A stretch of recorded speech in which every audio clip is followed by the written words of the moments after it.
Buen partido. ¿Lo vas a grabar, Natalia, si lo escuchás a la noche? El Shiur, Bezat Hashem, Perashá de la semana, Perashá Tazria Taor.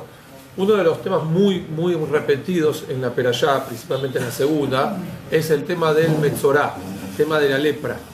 ¿Sí? Sabido que la lepra venía en uno de los grandes motivos por el Lashon Hará, lo que la gente hablaba mal, alguien habla mal de los demás, etc. Eso trae la Lashon Hará. Dice que es un sipur para mí inédito. Había un rab que se llamaba Rab Eliyahu Tuvia Shapira. Este era un alumno de la Yeshiva de Radin, que fue de los primeros alumnos de la Yeshiva de Radin. Rav Steinman contó que lo conoció a él cuando tenía 90 años, y él le contó que una vez había un bajur de la Yeshiva que quiso delatar a otro, porque en esa época los rusos se llevaban a los muchachos para el ejército, ¿sí? Y muchas veces caían y se llevaban a muchachos, y esos pibes cuando se iban no volvían más, porque el ejército ruso, ¿cuánto duraba el servicio militar? Acá, por ejemplo, tocaba acá, era un año, ¿no? ¿Sí? Y depende, Marina, 2 años, depende. El ejército ruso, el ejército del zar, iban a los 15 y volvían a los 40 años, o sea, 25 años de... Entonces muchas veces a los pibes se los llevaban y había algunos que zafaban. Y había muchos delatores, entre los mismos Yehudim, a veces por odio o por envidia, que los delataban. Entonces una vez había un muchacho que fue de Radin, viajó hasta Vilna, quería viajar a Vilna para ir a delatar a otro hermano Yehudí, para decir que este se les escapó y lo lleven. Ni porque mi hermano tuvo que ir al ejército y al servicio militar y este se salvó, ni la sacó de arriba. Dice que el Hafez Haim viajó varios kilómetros para perseguirlo y para convencerlo de que no lo haga. La distancia de Radin a Vilna no es muy grande, pero dice varios kilómetros lo persiguió hasta que lo alcanzó. Le habló, no hubo manera, no lo podía convencer, pero al final siguió viaje, después volvió solo y al final decidió que no lo iba a delatar. Dice, de esta situación fue uno de los estímulos que recibió el Hafez Haim para escribir el Sefer Hafez Haim. O sea, el Sefer Hafez Haim, que habla sobre la Lashon Hará y todo, ¿por qué? ¿Cuál fue lo que lo empujó al Hafez Haim de escribirlo? Fue uno, esta historia, el hecho de cómo un hermano puede hablar mal del otro, etc. De ahí el Hafez Haim vio la necesidad de escribir sobre la Lashon Hará. Pero leí un maaseh, que vamos a ver para cómo lo relacionamos, que es muy importante, con Rav Kotler. Rav Aaron Kotler, ¿sí? Rosh Yeshiva de Lakewood. Hoy en día están los nietos de él, y están los nietos políticos y nietos mamash. Está Rav Kotler, que es el nieto, es uno de los Rosh Yeshivot, y está también el otro nieto, que es el Rav Shustal, ¿sí? Que está casado, creo que es con la nieta o con ahí de la familia. Pasó una situación que había un caso de la Tzalá de Estados Unidos, necesitaban urgente, ¿sí? Que una persona de Francia atienda un caso que era de Sacatán de Fayot. Entonces el Rav Aaron Kotler sabía que el Rab de Francia tenía, como se dice, contactos para poder solucionar el problema de refugia que tenían en Estados Unidos. Y a su vez también sabía que en Chicago había un Rab de una Keilah que era íntimo amigo del Rab de Francia, que podía hacer el contacto para... Entonces agarró el Rav Aaron Kotler, viajó de Lakewood, viajó a Chicago y fue directamente a la oficina. Cuando llegó a la oficina del Rab, le dijo al Rab, usted directamente, como un decreto, usted tiene que viajar ahora, ¿sí? No le pidió ni permiso. Usted tiene un pasaje de avión acá, hay un taxi que lo está esperando abajo, avísele a su esposa que va a viajar ahora a Francia para solucionar, hay un avión de guerra que lo va a llevar a Francia. Algo urgente, sacar de Fayot, no puede ni pensarlo. Bueno, el Rav Aaron Kotler le dijo así, el Rav agarró, inmediatamente se subió al taxi, le avisó a la esposa que viajaba a Francia, ¿sí? Llegaron al aeropuerto, se tomó el avión y se fue a Francia. Pasan 3 días y la esposa no recibe noticias del marido. ¿Qué pasó con el marido? Viajó, pero ya tenía que haber vuelto. Empieza a averiguar y se entera que el avión de guerra que regresaba de París a Estados Unidos, ¿sí? Se cayó en el medio de la selva, murieron todos. La mujer desesperada fue de Rabban Kotler, le dijo: Rabban, usted lo mandó al muchacho, se hizo jarose, estaba desesperada. Dijo Rabban Kotler, dijo: no es posible. Dijo: no es posible que una persona que fue para hacer una mitzvah le haya pasado bar minan algo malo. Le dijo: imposible. Dijo: así como está escrito, Sheluha mitzvah, la persona que va para hacer una mitzvah, viaja para hacer una mitzvah, en Anizakim, no tienen daños, no ve al hijatán, ni a la ida, ni tampoco a la vuelta, no hay. La mujer se fue. Al poquito tiempo, pasaron unos días, y la mujer recibe el llamado de quién, del marido. Y le dijo: ¿pero qué pasó? ¿Cómo? Dijo: Baruch Hashem, tranquila, está todo bien. Dijo: cuando yo iba a volver, me estaba esperando el avión, iba a perder mi hija. Entonces agarré, decidí ir a hacer minjá. Como fui a hacer minjá, perdí el avión. Fui a Baruch Hashem, me salvé. Yo todavía estoy en Francia. Besat Hashem, llego mañana, llego a casa, Besat Hashem. La mujer, inmediatamente que se enteró que el marido estaba bien, le fue a avisar a Rabban Kotler. Pero Rabban Kotler estaba estudiando. Entonces él avisó que solamente para llamadas urgentes que le avisen, y si no, que no le molesten. Entonces llamó a la mujer, le dijo: por favor, pásame con Rabban Kotler, urgente. Bueno, pasaron el teléfono. Dijo: Rabban, quédese tranquilo, como usted dijo, Baruch Hashem, mi marido está bien, no le pasó nada, al final no viajó. Le dijo: ¿para esto me molesta? Yo estaba seguro que no le pasó nada. No hace falta ni que me avises. Digo: para mí era payut. Si vos fuiste a hacer una mitzvah, no te puede pasar algo. Bueno, esto un masé. Y otro masé con Rabban Kotler también. Pasó una vez de que había un grupo de chicos que habían caído, ¿sí? Habían sido encarcelados en Italia. La Italia fascista, la que era amiga de Hitler y todo esto, habían caído un grupo de muchachos ahí. Bar Minan era muy, muy peligroso. ¿Sí? Sacarán le falló total. Se enteró Rabban Kotler que esos chicos ahí estaban detenidos. Dijeron: Bar Minan, estos pibes vuelan. Empezó a averiguar qué se puede hacer, qué no se puede hacer. Se enteró que en Estados Unidos había una mafia, ¿sí? Y los contactos de la mafia de Estados Unidos era una mafia italiana. Entonces él sabía, ¿sí?, por averiguaciones que hicieron, que la mafia italiana de Estados Unidos tenían contacto directamente con el gobierno de Italia. Entonces agarró Rabban Kotler, dijo: por favor, me organizan una entrevista con este hombre, paguemos lo que sea, pero estos chicos hay que salvarlos. A pesar que no eran chicos que estaban de la yeshiva de él ni nada, eran Yehudim. Solamente por el hecho de que son Yehudim hay que salvarlos. Y eran chicos que realmente eran inocentes. Agarró, hicieron contacto, etcétera, decidieron que van a ir y se van a encontrar en un café, a tomar un café con él. El Ron llevó plata para pagar, aunque sea un soborno o algo, para que este hombre pueda activar para salvar a los chicos. Viajó y fue con él un traductor, porque iba a hablar en italiano, no entendía nada en italiano. Viajó. Cuando llegó, dice que el capo de la mafia, imagínense que tiene una entrevista con Al Capone, ¿no?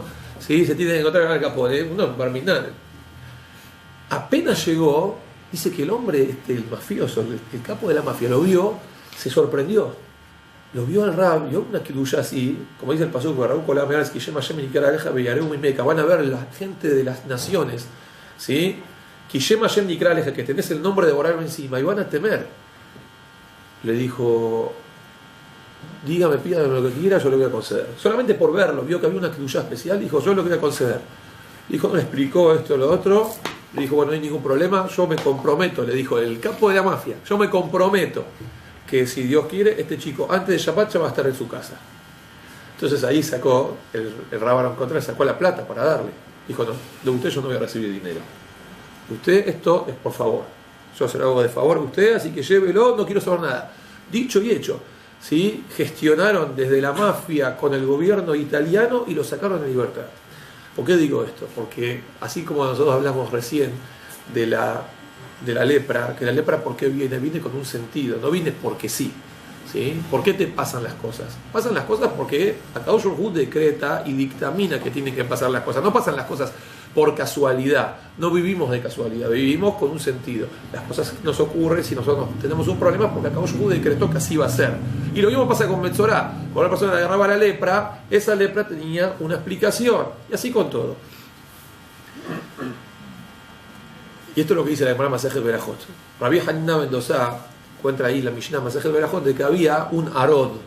Arod era como una serpiente, pero no más una serpiente. Rashi explica ahí que es una cruza entre la serpiente y la tortuga, etc. Y sale como un animal medio monstruoso que picaba a la gente. Picaba a la gente y mataba. Entonces vinieron a decir a Rabbi Hanina Mendoza de que había un arod, en la ciudad había un arod y está matando gente. Le dijo, ¿dónde está este arod? Le dijeron, está en tal pozo. Agarró a Rabbi Hanina Mendoza, puso el talón de la pierna, ¿sí? El arod lo quiso picar y cuando sacó la pierna, Rabbi Hanina Mendoza, estaba el arod mordiéndolo al Rab, muerto. Y lo llevaron al arod cargado diciendo esta frase: no es el arod, este animal, el que mata, sino es el pecado el que mata. Si una persona es libre de deuda, o sea, uno no es culpable, no va a ser castigado del cielo. Y cuando a uno le pasa algo es porque de alguna manera uno tiene algo para solucionar. Yo siempre hago la misma reflexión. A cada uno de nosotros nos pasan diferentes sucesos, ¿sí? A uno tiene problemas de comercial, otro tiene problemas a veces de educación de los chicos, otro tiene problemas de matrimonio, etc. ¿Por qué cada uno tiene situaciones diferentes? Porque las situaciones que nos ocurren son las que vienen para educarnos a nosotros, para que cambiemos y corrijamos nuestra personalidad. Entonces, como yo tengo una personalidad, ¿sí? Yo soy una persona muy temperamental, por ejemplo. Entonces, por ahí tengo situaciones, ¿sí? Por ejemplo, en el tráfico, que me ponen a prueba a ver cómo uno reacciona y cómo puede corregirlo. A la persona que, por ejemplo, es una persona que es demasiado perfil muy bajo, o es una persona deprimida, por ahí las situaciones que le van a pasar son relacionadas con la depresión, y la gente que es muy orgullosa le van a pasar situaciones relacionadas con el orgullo, porque cada uno viene a arreglar algo. Entonces todo lo que te mandan del cielo es una enseñanza para tu vida.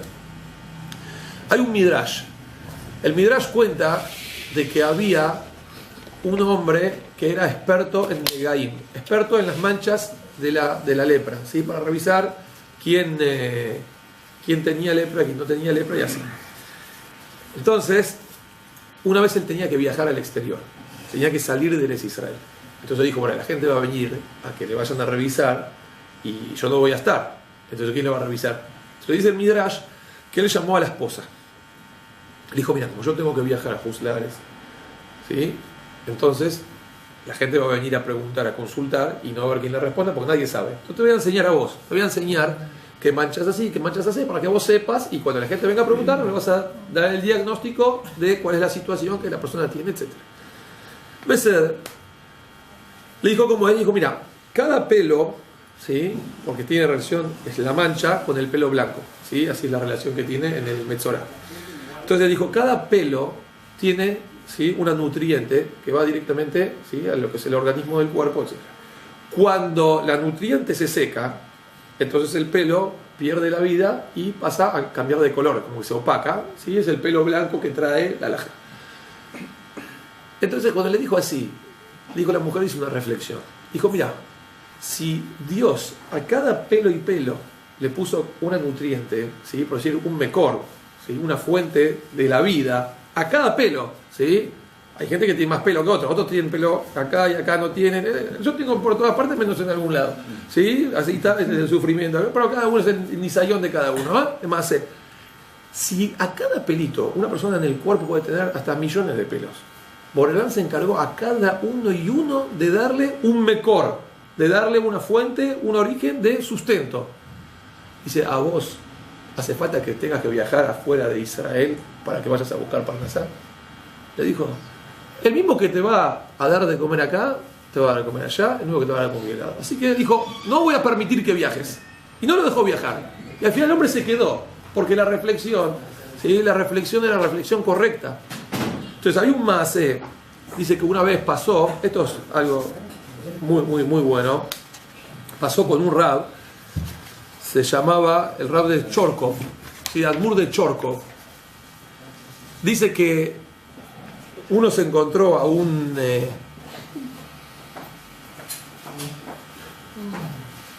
a Rab Alperín, ¿sí? Este Rab Alperín era alumno de Rab de Chorkov. Entonces se encontró uno, le dijo, ¿quién es tu maestro? Le dijo, mi maestro es el Admur de Chorkov. Le dijo, ese hombre a mí me salvó la vida. Le dijo, ¿por qué? Le dijo, mira, porque yo estaba en Europa y iba a viajar a Estados Unidos, ¿sí? Me iba a mudar a Estados Unidos. ¿Por qué? Porque en esa época en Europa había mucha miseria. Y normalmente la gente que viajaba a Estados Unidos, en Estados Unidos había, ¿sí? un horizonte mucho más amplio con el tema de la Parnasá. ¿Sí? Como ya dijimos muchas veces, se iban a hacer la América, ¿no?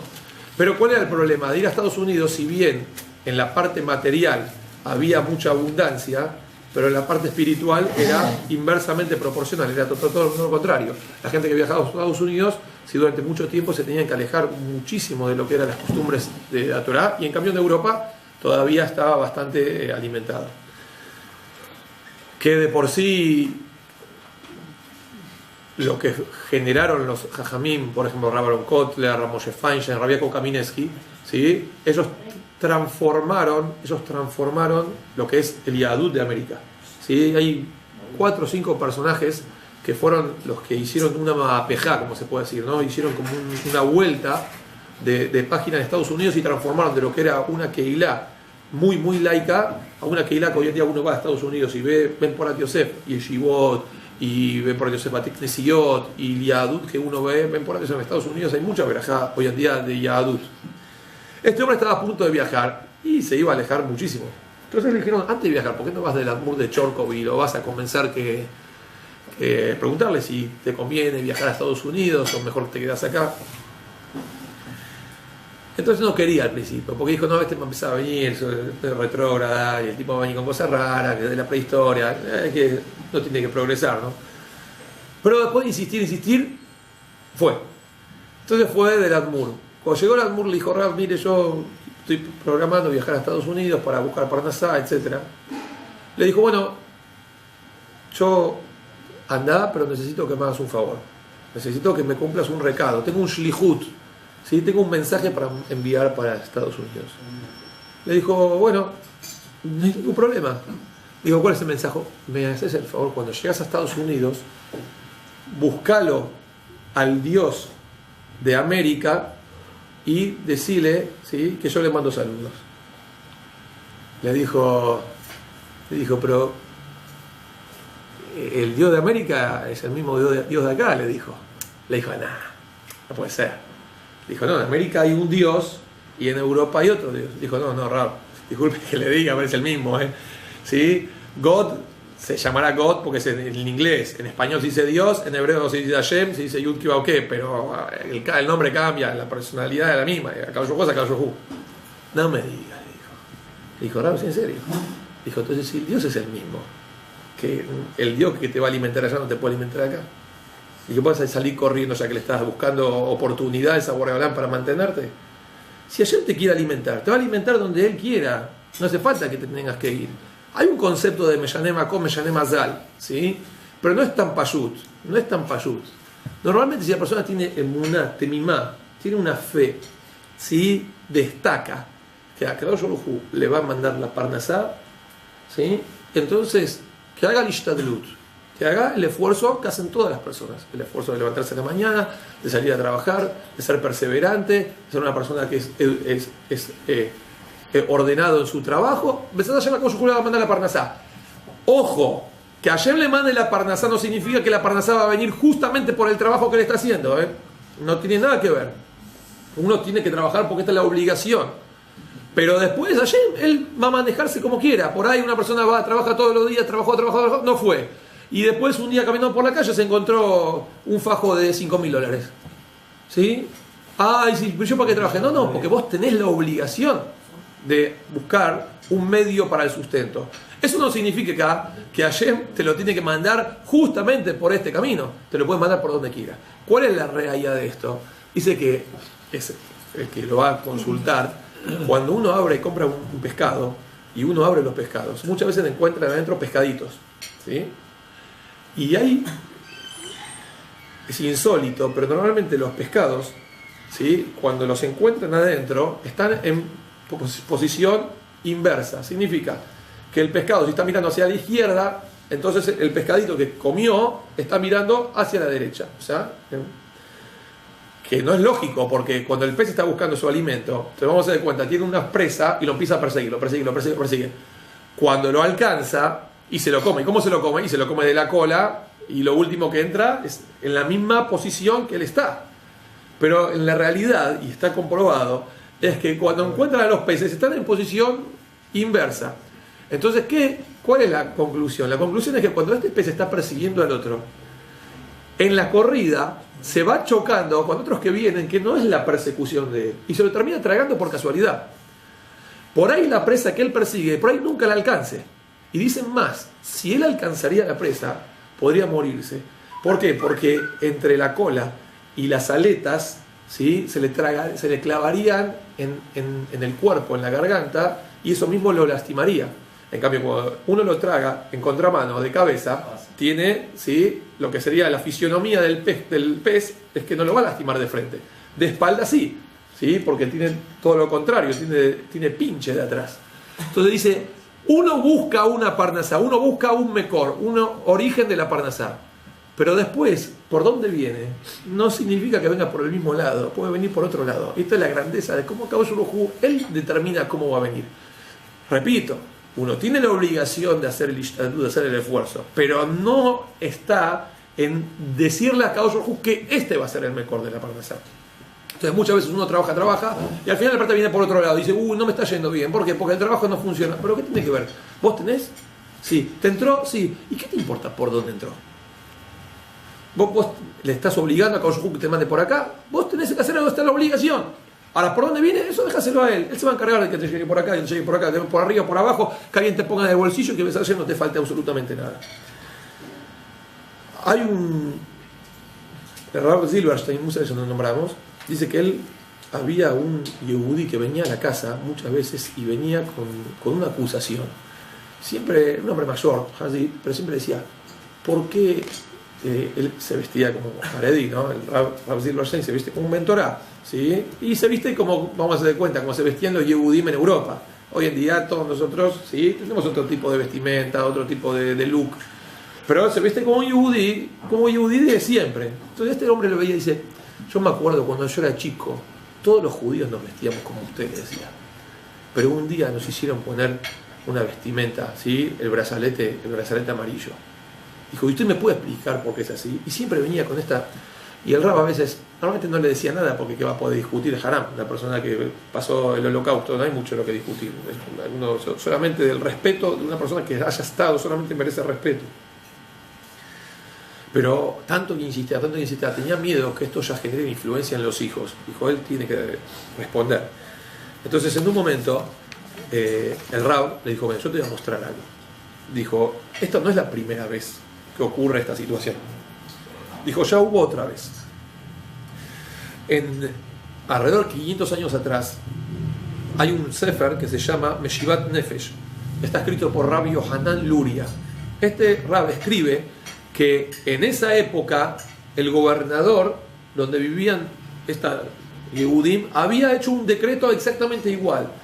Cada Yehudí tenía que llevar un brazalete de identificación de que es Yehudí, ¿sí?, del mismo color que fue el decreto de Hitler y Machemó, el mismo, 500 años atrás. Dijo, y ellos lo usaban, tenían que usarlo porque era el decreto. En un momento se encontró el Rabbi Yohanan Luria con un comer es un cura, un sacerdote de la iglesia. Y le preguntó, le dijo, ¿ustedes por qué usan esto? Él no quería responder porque iba a decir, el gobernador nos exige, entonces es como una acusación y se va a meter en problemas. Entonces dijo, no, así tenemos que hacer, no tiene explicación. Entonces en un momento le dijo este cura, y así lo escribe el Rab en el Sefer Meshivat Nefesh, le dijo, yo le voy a explicar por qué es así. Le dijo el cura, el Rab. Le dijo, Borei Olam a los Yehudim les puso 613 mitzvot. ¿Para qué? Para que estén constantemente identificados y en relación y en contacto ¿con quién? Con el Todopoderoso.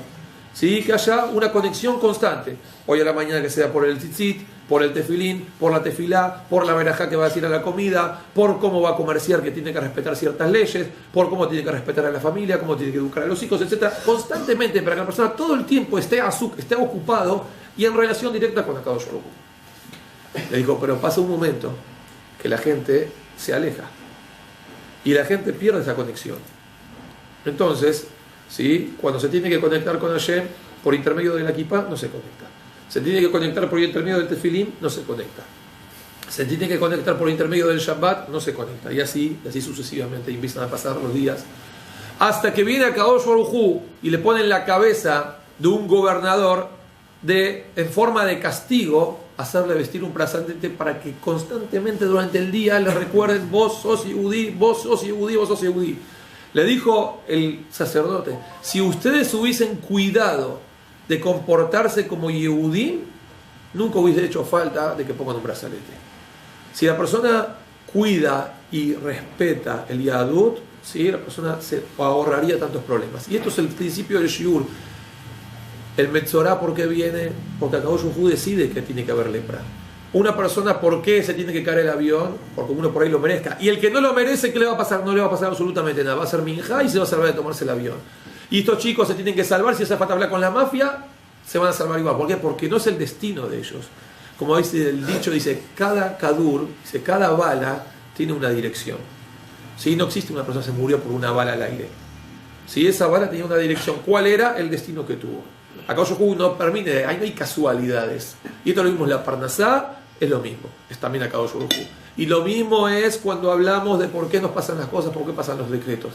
Uno tiene que siempre mirar para adentro, tratar de corregir por dentro, tratar de conectarse en lo espiritual, que es lo principal, ¿sí? Y después, ¿sí?, cuando la persona empieza a ajustar esos tornillos, ¿sí?, después viene el éxito. ¿Por qué? Porque siempre decimos lo mismo: Akadosh Baruj Hu no castiga, sino Akadosh Baruj Hu, ¿qué hace? ¿Sí? Trata de enseñarle, de educar.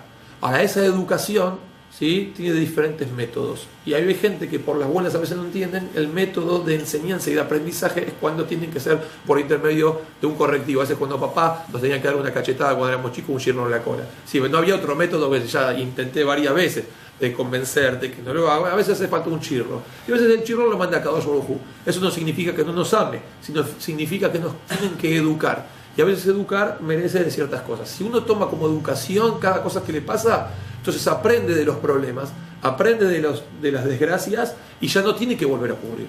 A una persona le pasa una desgracia y no aprende, entonces ¿qué está generando? Bar Minan, tu ley tiene que mandarle otra. Bar Minan, que nunca le pase nada malo a nadie. Esto es lo que enseña la Perashá. Es un mensaje para que todos tengamos y aprovechar. Si Dios quiere, nos encontramos jueves que viene. Hazaku Baruch.